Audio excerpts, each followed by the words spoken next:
When most students hear the word processor, there is an immediate sense of intimidation.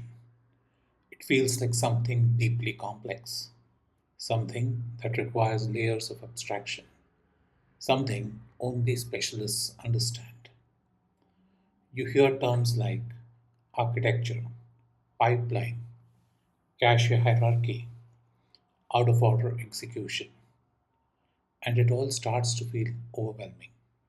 But here's the truth: a processor is not magical, it is not intelligent, it is not thinking.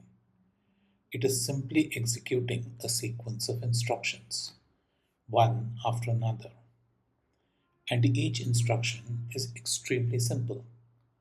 It either moves data or performs a basic operation on data. That's it.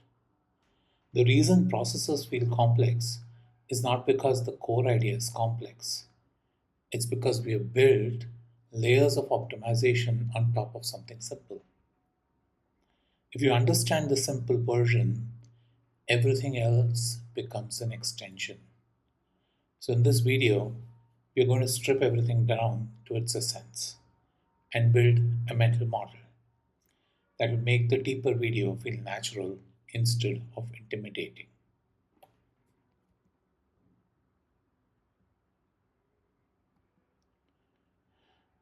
So let's begin with the RISC-V itself.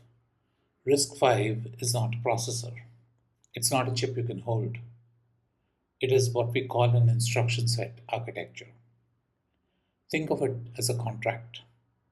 On one side, you have software, compilers, programs, operating systems. On the other side, you have hardware, the processor that executes instructions. The instruction set sits between them. It defines the language that both sides agree upon.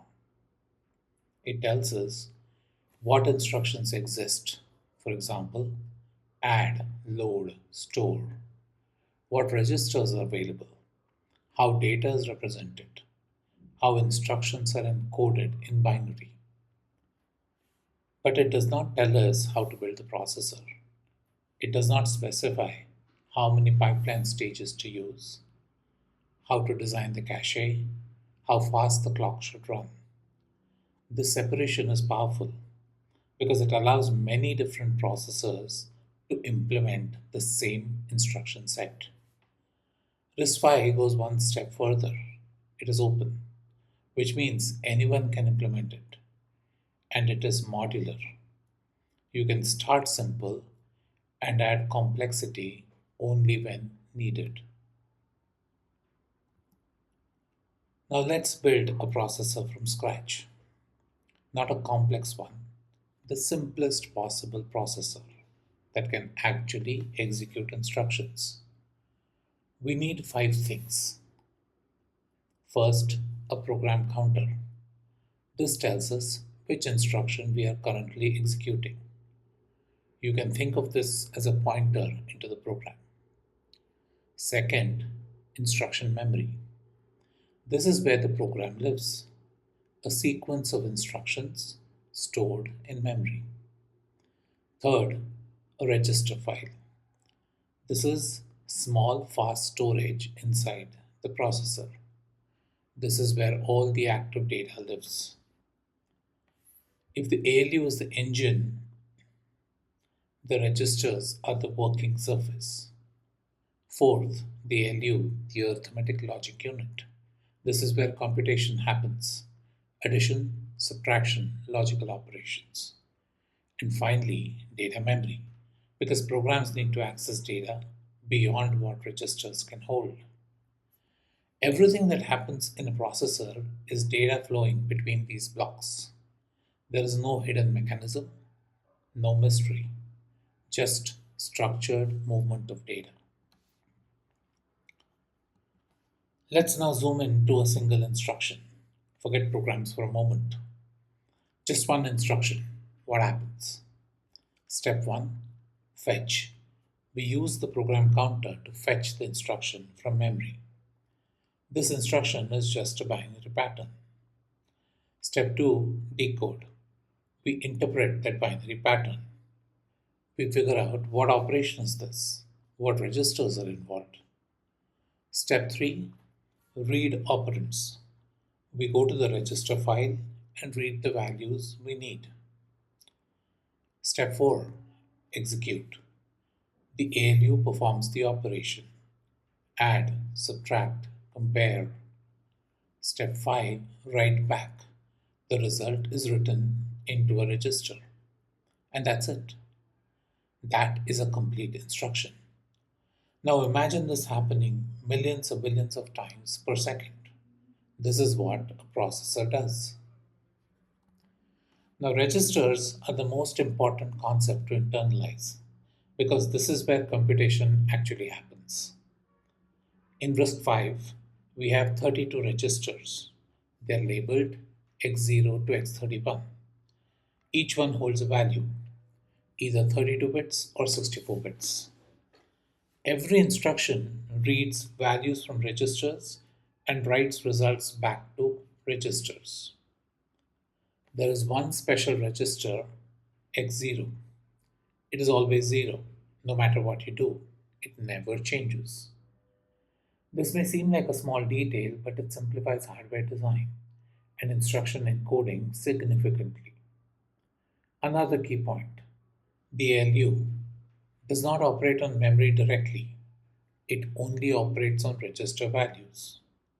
So any data in memory must first be brought into registers. Only then can computation happen. We often hear terms like 32-bit and 64-bit, but what do they actually mean? At the most fundamental level, bit width defines how much data the processor can handle in one operation. If you have a 32-bit processor, each register holds 32 bits.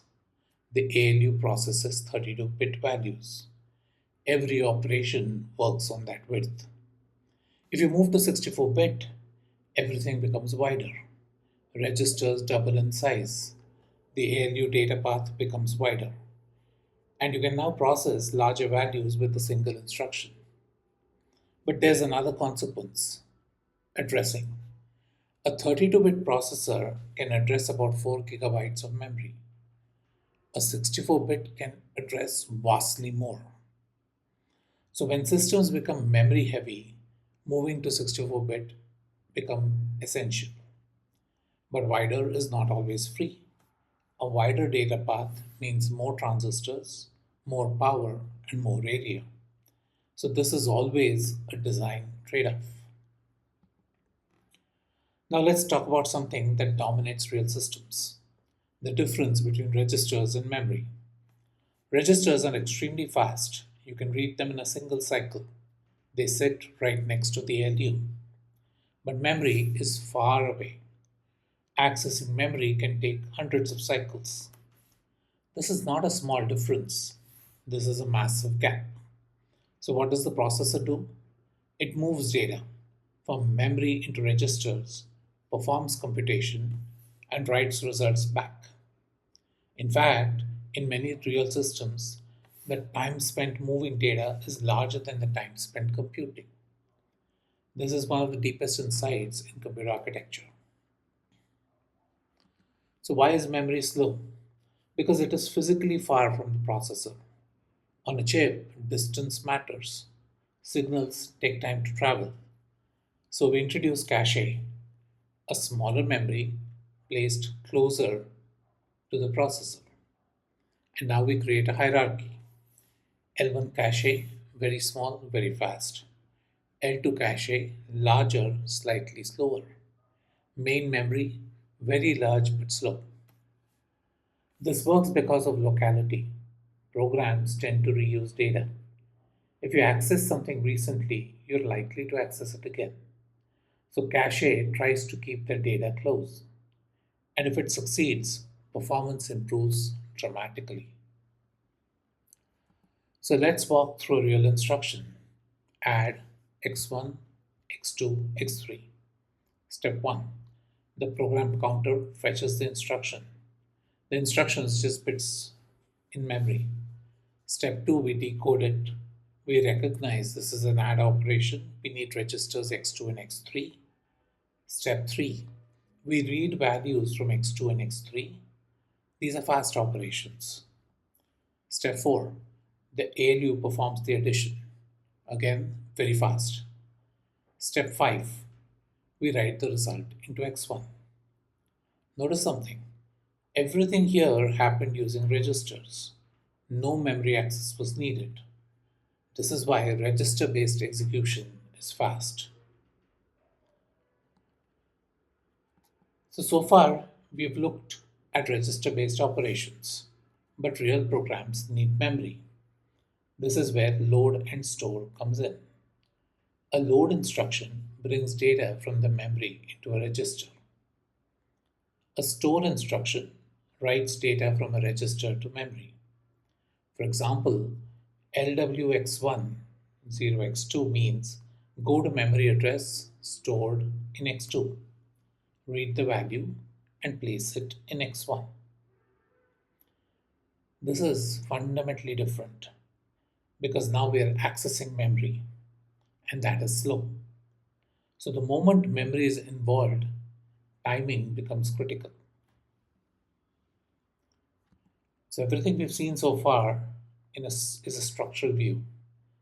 We described what blocks exist, what steps happen, but we made a big simplification. We assumed everything happens instantly. That is not true. Every step takes time. Reading registers take time. The ALU takes time. Memory access takes much longer time. And these delays determine performance. So the real question is not just what happens, but how long does each step take? And that is exactly what we'll explore next.